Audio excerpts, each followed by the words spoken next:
ఈనాడు 2009లో మొట్టమొదటిసారి మీరు ఆశీర్వదించి ఆనాడు 7500 ఓట్లతోని ఎమ్మెల్యేగా గెలిపిస్తే 2014 వరకు గ్రామాలకు రోడ్లు, తాగునీరు, అదేవిధంగా కాలిపోతున్న ట్రాన్స్ఫార్మర్లు, పేలిపోతున్న మోటార్లను మనం ఈరోజు అద్భుతంగా నాడు చేసుకుంటే 2014లో మళ్ళీ 15,000 ఓట్లతోని రెండవసారి ఎమ్మెల్యేగా గెలవడం జరిగింది. 2018లో అనుకోని విధంగా కొడంగల్లో ఓడిపోతే మీరందరూ మళ్ళీ మల్కాజ్గిరి పార్లమెంటు నిలబడ్డప్పుడు ఊర్లలో నుంచి సర్ది కట్టుకొని తోబా ఖర్చులు మీరే జేబులో పెట్టుకొని రూపాయి ఆశించకుండా వేలాది మంది ఇక్కడి నుంచి మల్కాజ్గిరి పార్లమెంట్ నియోజకవర్గంలో కార్యకర్తలు కష్టపడి మల్కాజ్గిరిలో పార్లమెంటు సభ్యుడిగా గెలవడానికి మీరందరూ కష్టపడి గెలిపించారు. పార్లమెంటు సభ్యుడిగా గెలిచిన నాకు పిసిసి అధ్యక్షుడిగా తెలంగాణ రాష్ట్ర ఎన్నికలు నిర్వహించే బాధ్యత చిన్న వయసులోనే అవకాశం వచ్చింది. ఆ అవకాశం తెలంగాణ రాష్ట్ర ప్రజలు ఆశీర్వదిస్తే ఈనాడు తెలంగాణ రాష్ట్రానికి ముఖ్యమంత్రి అయి ఈరోజు మీ ముందల నిలబడ్డాడు. మీ బిడ్డ, కొడంగల్ బిడ్డ ఈనాడు ప్రయోజకుడై తెలంగాణ రాష్ట్రానికి నాయకత్వం వహించి అత్యంత అనుభవజ్ఞులైన దామోదర్ రాజనరసింహ గారి నుంచి మొదలు పెడితే ఉద్దండులు ఎంతో మంది మంత్రివర్గంలో ఈరోజు సభ్యులుగా ఉన్నారు.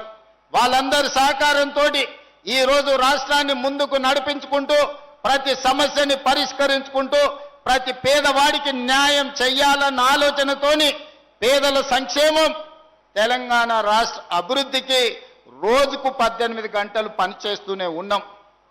కానీ ఈనాడు ఇంకా సమస్యలు ఉన్నాయి.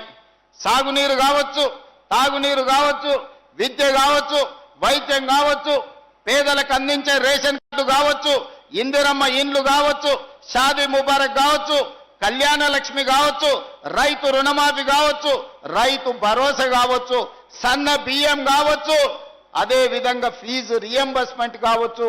ఇలా చెప్పుకుంటూ వెళ్తే ప్రతి పథకాన్ని మా ఆడబిడ్డలకు అక్కడ పాలపిట్ట రంగులో ఈరోజు చీర పండుగ పూట సారెబెట్టినట్టు పెడితే మా అక్కలు చాలా మంది ఇవాళ ఇందిరమ్మ చీరలు కట్టుకొని వచ్చిండ్రు. ఇవన్నీ కూడా పేదల సంక్షేమం కోసం, పేదల అభివృద్ధి కోసం, పేద విద్యార్థుల చదువుల కోసం, పేదల వైద్యం కోసం ఈరోజు మన ప్రభుత్వం పనిచేస్తుంది.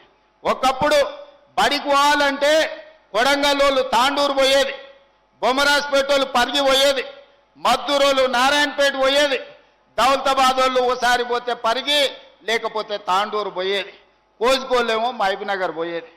పిల్లలు చదువు అంటే మన వాళ్ళు మహబూబ్నగరో, నారాయణపేటో, లేకపోతే పరిగో, తాండూరో, ఏది కాకపోతే పట్నం వలసపోయేది. మా లంబాడి సోదరులు లేకపోతే పూణే, బొంబాయి వలసపోయి అక్కడ చదువుకున్నారు. చదువుకోవడానికి బడి లేదు మనకు. ఆనాడు పూజలు చేసుకోవడానికి గుడి సరైన వసతులు లేవు. సాగునీరు సంగతి మనకెన్న ఆలోచన కూడా రాలే. తెలంగాణలోనే ఎత్తైన ప్రాంతం చంద్రవంచ దగ్గర 624 FRL లెవెల్ ఉన్నది. తెలంగాణలో హైయెస్ట్ ప్రాంతం లక్ష్మీదేవిపల్లి తర్వాత కొడంగల్ ప్రాంతంలోనే ఎత్తైన ప్రాంతం. ఈ ప్రాంతానికి నీళ్లు వచ్చే అవకాశం లేదు. కృష్ణానది జలాలు మన పక్కన పోతున్నా మన కొడంగల్కు నీళ్లు వచ్చినా నీళ్లు తెచ్చిన ఆలోచననే లేదు.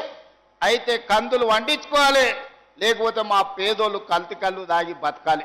ఈ రెండు తప్ప మాకు ఇంకోటి తెలియని పరిస్థితి. కొడంగల్లో ఒడ్లు పండించేది కానీ సన్న బియ్యం తినలేని పరిస్థితులు. బండకప్పు ఇండ్లు, ఇందిరమ్మ ఇండ్లు ఇచ్చినా అమాయకత్వంతో బండకప్పులు కప్పుకున్న ఇండ్లే ఈరోజు గ్రామాలలో కనిపించేది.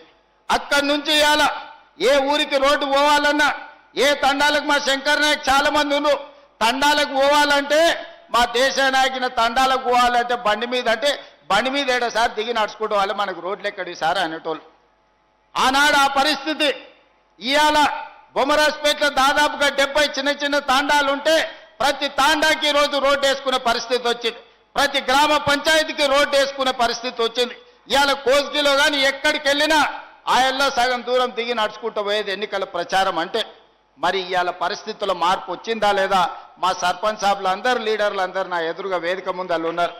వాళ్ళ కష్టంతోనే ఇవాళ నేను ఈడున్నా. వేదిక మీద జాగ సరిపోక మిమ్మల్ని కింద కూర్చోబెట్టిరు తప్ప మీ కష్టాన్ని మీ శ్రమను తక్కువ చేసి చూసే సమస్యనే లేదు. మీరందరూ ఆడ సుధాకర్ ఉన్నా, లేకపోతే శ్రీశైలం ఉన్నాడు, చాలా మంది ఆడ ముందలు ఉన్నారు, సాగర్ ఉన్నారు, అందరు ఉన్నారు.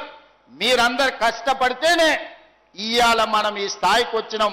రాష్ట్ర స్థాయిలో ఈ రోజు కొడంగల్కు పెద్ద కూర్చేసి పెద్ద పెద్దోళ్ళు మనల్ని కూర్చోబెట్టిండ్రు. స్వచ్ఛంగా, సహజంగా పోషకాలు నిండిన SRK డైరీ పాలు మరియు పాల పదార్థాలని ఎంచుకుందాం.